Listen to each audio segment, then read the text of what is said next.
Hello dear students, welcome to IFS. स्वागत है आप सभी का आईएफएस मैथ्स के यूट्यूब चैनल पे। और स्टूडेंट्स की सक्सेस स्टोरी में आज हमारे साथ जुड़ी हैं मंजू पूनिया। अपने बारे में अपने एक्सपीरियंस साझा करेंगी आपसे कि उन्होंने कैसे एग्जामिनेशन का प्रिपरेशन किया और कैसे उन्होंने एग्जाम को क्वालिफाई किया। तो मंजू बताएं इन शॉर्ट अपने बारे में।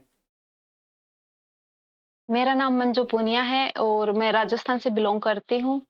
मैंने अपनी ग्रेजुएशन झुंझुनू से डिस्ट्रिक्ट है झुंझुनू हम्म। राजस्थान में वहाँ से की है और एमएससी मैंने राजस्थान यूनिवर्सिटी जयपुर से की है ओके। और तो एमएससी नेट किस ईयर अभी में किया हाल ही आपने? में मेरा। हाँ सर। एमएससी किस ईयर में किया आपने? एमएससी मैंने 2020 में की थी, अभी कंप्लीट हुई थी 2020 में। ओके, तो जैसे 2020 में एमएससी हुआ आपका एंड देन अभी नेट का एग्जाम क्वालिफाई किया, तो इन बिटवीन आप कुछ कर रही थी क्या? हाँ सर, मैंने एमएससी के बाद मैंने बीएड की थी, उसके बाद मैंने स्कूल लेक्चरर के लिए प्रिपरेशन की थी। हम्म। देन नेक्स्ट मैंने नेट का ही किया था। ओके, तो जैसे नेक्स्ट जो आपने बीच में बीएड करा और फिर नेट की तैयारी स्टार्ट करी, तो फिर ये मैं कौन सा अटेम्प्ट समझूँ, ये कौन सा अटेम्प्ट था आपका?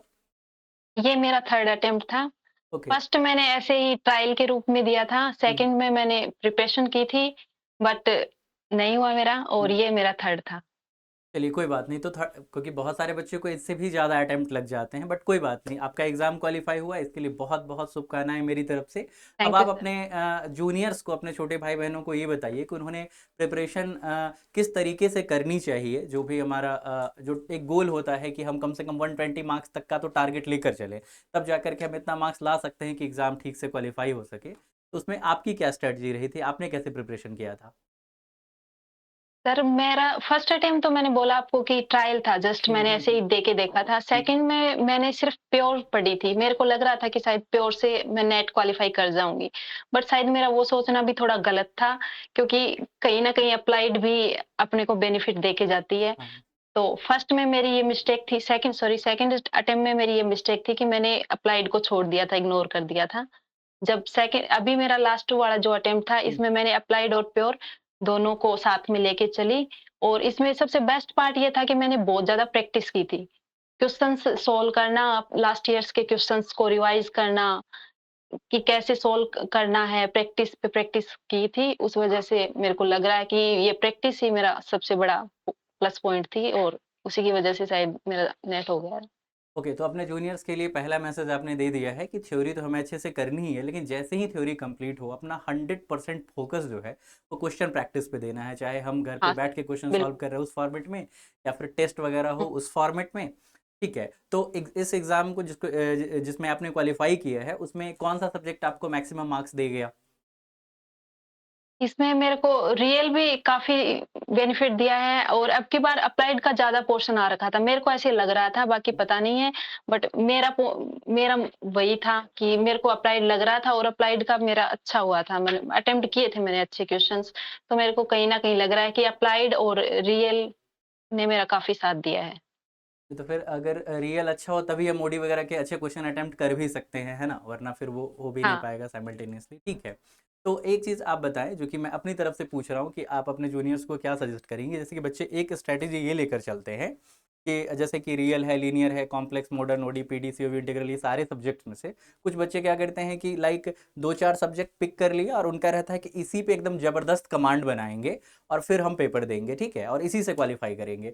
एक तरफ एक बच्चा क्या सोचता है कि नहीं, मैं सारा पढ़ूंगा और एग्जाम में कम से कम सबके इजी इजी वाले छांट के तो कम से कम मैं कर लूं। तो इन दोनों में से बच्चों को आपका क्या सजेशन होगा, किस कैटेगरी में रहना ज़्यादा बेनिफिशियल है? कि एक का सारा अच्छे से पढ़ के सारा किया जाए, या फिर सब पढ़ा जाए ईमानदारी से और फिर एग्जाम में एटलीस्ट इजी इजी वाले छांट के किए जाए सारे?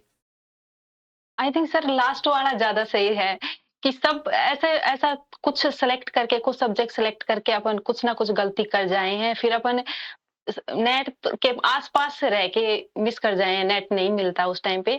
मेरे को लगता है कि सारे सब्जेक्ट को प्रॉपर अच्छे से पढ़ना चाहिए, फिर अच्छे से उनकी क्वेश्चंस अटेम्प्ट करो, प्रैक्टिस करो अच्छे से। जब एग्जाम का टाइम हो तब इजी इजी क्वेश्चन वहां से पिक करो और उनको सोल्व, मतलब उनको अटेम्प्ट करो। एग्जाम में तो यही है, बाकी पढ़ना सब चाहिए, सारे सब्जेक्ट को इक्वल लेके ही चलना चाहिए, वरना तो पता नहीं चलता ना, कभी किसी का वेटेज, कौन से सब्जेक्ट का वेटेज ज्यादा रहता है, कभी कौन से का, तो कुछ भी हो सकता है फिर। मतलब वेटेज वाइज तो मैं ये कहूँगा कि वेटेज तो चलो ठीक है, हर बार सेम रहता है, बट हाँ आप टफनेस लेवल का कह सकते हैं कि हमने जिसकी खूब अच्छी हाँ, तैयारी हाँ, करी, पता चला उससे भी टफ उसने कुछ पूछ लिया उससे और टफ तो अटेम्प्ट नहीं कर पाते ना, फिर अटेम्प्ट नहीं वही कर बात पाए, हो और गई कि दूसरा हमने पढ़ा नहीं है हाँ, तो उधर वैसे भी नहीं होगा, है ना? पढ़ा हाँ। ठीक है, बहुत बढ़िया। तो जैसे रियल का है और लीनियर का है, इसका वेटेज ज़्यादा रहता है, और आमतौर पे पढ़ाते वक्त जैसे बच्चों को पढ़ाते हैं हर बार, तो उनका रहता है कि सर लीनियर से और कॉम्प्लेक्स से ज़्यादा अटेम्प्ट होते हैं। आपने मुझे अभी बताया कि रियल और अप्लाइड ये मिलाकर आपका एक्सपीरियंस है कि उसने अच्छा बेनिफिट दिया, तो लीनियर और कॉम्प्लेक्स का कैसा रोल रहा फिर? सर मतलब लीनियर भी लीनियर मेरी लोग कहते हैं अच्छी कि थी ईजी बट होता है, इसलिए मैं और पूछ रहा हूँ। हाँ, ये लीनियर बहुत अच्छी थी बट एग्ज़ाम में क्या होता है ना कि ओवर कॉन्फिडेंस की वजह से थोड़ा नीचे लेवल नीचे हो जाता है उसका कि अपन जल्दबाज़ी में मैक्सिमम ये होता है कि ओवर कॉन्फिडेंस की वजह से अपन अटेम्प्ट मतलब क्वेश्चन का थोड़ा ध्यान नहीं रहता, इधर-उधर हो जाता है थोड़ा तो ऑप्शंस से ठीक है। अब एक मिस चीज़ हो मैं जाता पूछना चाहूँगा कि जैसे यूनिट वाइज़ होता है, जैसे पार्ट वाइज़, पार्ट ए हो गया, बी हो गया, सी हो गया, तो इसके लिए भी आपने उस 3 घंटे के मैनेजमेंट में कुछ स्ट्रैटेजी अपनाई थी कि इस पार्ट को मैं पहले करूँगी, इसको बाद में, इस तरीके का कुछ था क्या? या फिर थ्रू आउट सीधा मेरे देखती गई और जो मिला करने लायक करते गए ऐसा? नहीं सर, मेरी स्ट्रैटेजी यही रही थी कि मैंने सबसे पहले फर्स्ट पार्ट किया था, उसको मैंने हाफ ऑवर दिया था कि मैं आधे घंटे के अंदर फर्स्ट पार्ट करूँगी, उसके बाद जस्ट मैं सी पार्ट पे गई थी। ओके। फिर मैंने अच्छे से सी पार्ट को किया है एनालिसिस और फिर उसको अटेम्प्ट किया और उसके बाद पार्ट बी पे। मतलब ओके। अच्छे से हो गया था, टाइम का मेरे को ज़्यादा वो नहीं पड़ा कि मेरे को टाइम कम लगा या फिर एकदम सही से हो गया था। तो आपने जैसे कहा कि पार्ट ए को आपने टाइम दिया और आधे घंटे का टाइम दिया, मतलब ठीक है, पार्ट ए को आपने हाँ, इंपॉर्टेंस दिया। तो जैसे बच्चे जो नेट की तैयारी करते हैं, पता नहीं मन में खुद के ये बिठा लेते हैं वो कि मैं मैथमेटिक्स का स्टूडेंट हूँ और मैं मास्टर्स कर लिया हूँ और मैं इतने अच्छे एग्जाम के लिए प्रिपरेशन कर रहा हूँ, तो पार्ट ए में तो अरे वो बच्चों वाले क्वेश्चन होते तो उसकी तैयारी ना करें, या एग्जाम में उसको एकदम आखिर में देखें, उसको उतना इंपॉर्टेंस नहीं देना। लेकिन यार 30 मार्क्स में मार्क्स तो मार्क्स ही होते हैं ना, ओवरऑल नेट जेआरएफ जो हाँ। है ना उसमें उसका भी कंट्रीब्यूशन है। तो आप अपने जूनियर्स को क्या कहेंगे कि पार्ट ए पे ध्यान देना चाहिए उनको? बिल्कुल, मैं ये कहूँगी कि पार्ट ए को बिल्कुल इग्नोर मत करें। पार्ट ए भी काफ़ी मतलब कभी-कभी ये होता है कि पार्ट ए की वज़ह से अपन जेआरएफ निकाल लेते हैं और पार्ट ए को ठीक है, अपने हिसाब से करो भई जिसको फर्स्ट में करना फर्स्ट में करो या लास्ट में करना, हम्म, बट उसको अच्छे से ध्यान से करना चाहिए क्योंकि वो भी बहुत ज़्यादा नंबर देने वाला होता है। ठीक है, तो मतलब ये है कि अपना सीक्वेंस अपने हिसाब से वो डिसाइड करेंगे, इंटरेस्ट और कमांड के हाँ, हिसाब से, बट ये है कि हम उसको कमांड के इग्नोर हिसाब से बिल्कुल ना कर दें, है ना? इग्नोर नहीं करें, हाँ। बिल्कुल ठीक है। तो और कुछ जैसे कि क्वेश्चन प्रैक्टिस वगैरह कैसे कहाँ से किया आपने, या टेस्ट सीरीज वगैरह आपने लिया था और उसे अटेम्प्ट किया था क्या, मॉक टेस्ट वगैरह?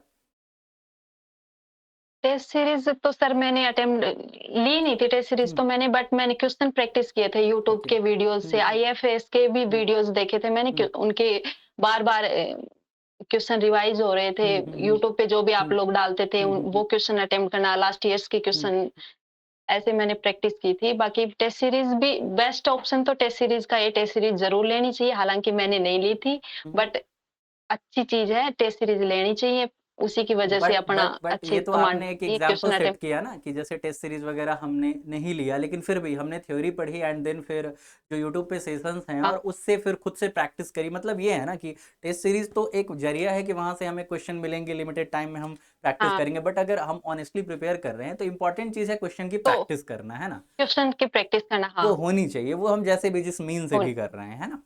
हाँ, ठीक है, ठीक सही। है मंजू, तो बहुत अच्छा लगा आपसे बातचीत करके, और आपको नेट के एग्ज़ाम को क्वालिफाई करने के लिए बहुत बहुत शुभकामनाएं, और आने वाले बेहतर फ्यूचर के लिए भी मेरी तरफ से और आईएफएस की टीम की भी तरफ। Thank you so much for joining.